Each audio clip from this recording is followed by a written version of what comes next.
حضرت سلطان باہو رحمۃ اللہ تعالی علیہ کے ایک خادم ہوئے ہیں، ان کا اصل نام امیر بابا لکھا ہے بعض جگہوں پہ، لیکن ان کو کدن میاں، کڈن میاں، بڈھے میاں کئی ناموں سے یاد کیا جاتا ہے۔ بڑے درویش تھے، صاحب حضوری آدمی تھے۔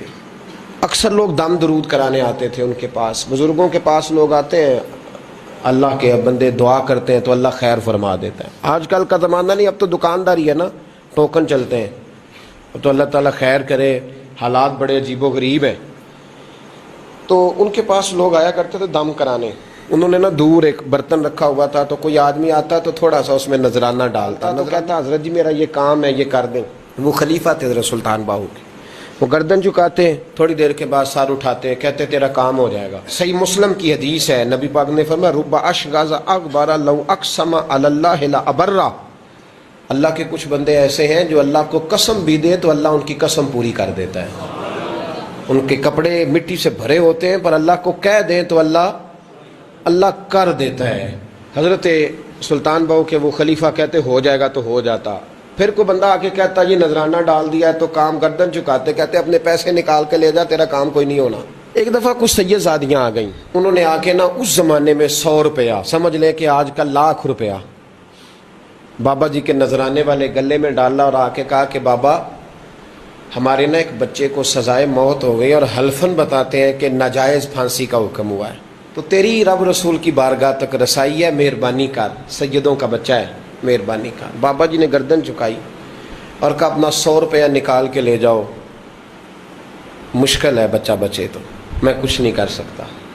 سیدزادیاں تھیں، روتی ہوئی لوٹ گئیں، بچے کی نانی زندہ تھیں، ان کو جا کے بتایا تو وہ رونے لگ گئیں، کہنے لگیں تمہیں بات نہیں کرنی آئی، اللہ کے بندے بڑے نرم دل ہوتے ہیں، تمہیں منانا نہیں آیا، ورنہ یہ ہو سکتا تھا۔ میں جاتی ہوں۔ وہ آئی، 100 روپیہ ڈالا اور بابا جی امیر صاحب کے پاس بیٹھ کے کہنے لگی بابا بات یہ ہے کہ ہم سید ہیں، ہے سارا ہمارے گھرانے کا، پر چلو آج تک رسائی تیری ہے، آج کل تیرے تعلقات مضبوط ہیں تو مہربانی کر، کوئی غلط بات نہیں، بچے کو پھانسی غلط ہو رہی، مہربانی کر۔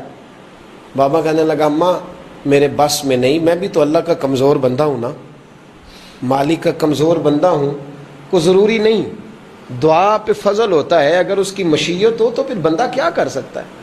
تو اماں یہ کام نہیں ہو سکتا، تو اماں رونے لگ گئی، کہنے لگی کوئی نہیں، میں قیامت کے دن حضور کی بارگاہ میں تیری شکایت کروں گی، میں کہوں گی کہ میں نے بتایا تھا میں سید ہوں، اس نے توجہ ہی نہیں کی، میرا کوئی خیال ہی نہیں کیا۔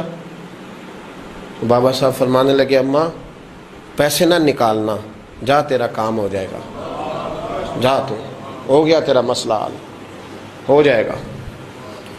وہ آپ پیسے رکھتے تھے تو سال کے بعد، 6 مہینے کے بعد، مہینے کے بعد جا کے حضرت سلطان باہو کو دے کے آیا کرتے، وہ وہاں لنگر میں یا کسی جگہ خرچ کرتے تھے۔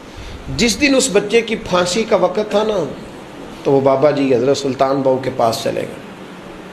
حضرت سلطان باہو کے مزار پہ جو دوست گئے ہیں یا میرے ساتھ گئے ہیں وہ جانتے ہیں کہ گڑھ موڑ سے یوں مڑتے ہیں، آگے دربار ہے، تو گڑھ موڑ پہ حضرت سلطان باہو ان کے استقبال، ان کو وہاں پتہ چل گیا کہ وہ آ رہا ہے، آئے دروازے گڑھ موڑ تک، مرید ساتھ تھے، تو حضرت سلطان باہو کہنے لگے یار تو نے اچھا نہیں کیا، اپنے خلیفے تو نے اچھا نہیں۔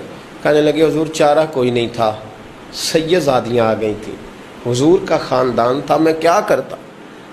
مرید کہتے ہمیں سمجھ نہیں آ رہی کہ یہ کیا ہو رہا ہے۔ کہنے لگے مجبوری تھی، کیا کرتا، کدھر جاتا، حضور کا خاندان تھا۔ کہا تو نے اچھا نہیں، کہتے ہمیں نہیں سمجھ آ رہی کہ تو نے اچھا نہیں کیا، وہ کہتے ہیں حضور کا خاندان تھا، اس کا معنی کیا ہے؟ کہتے ہیں تھوڑی دیر گزری، بچہ وہاں سے رہا ہو گیا، حضرت سلطان باہو کے خلیفہ کا انتقال ہو گیا، وہ وصال کر گئے، وصال ہو گئے۔ آپ نے جنازہ پڑھایا، دفن کیا، تو غلام کہنے لگے حضور یہ ماجرا کیا ہے؟ آپ فرمانے لگے اس نے اللہ کے حضور دعا کی تھی کہ مولا جناب اسرائیل نے اس دن کسی نہ کسی کی روح لینے جانا ہے نا، تو میری لے جائے۔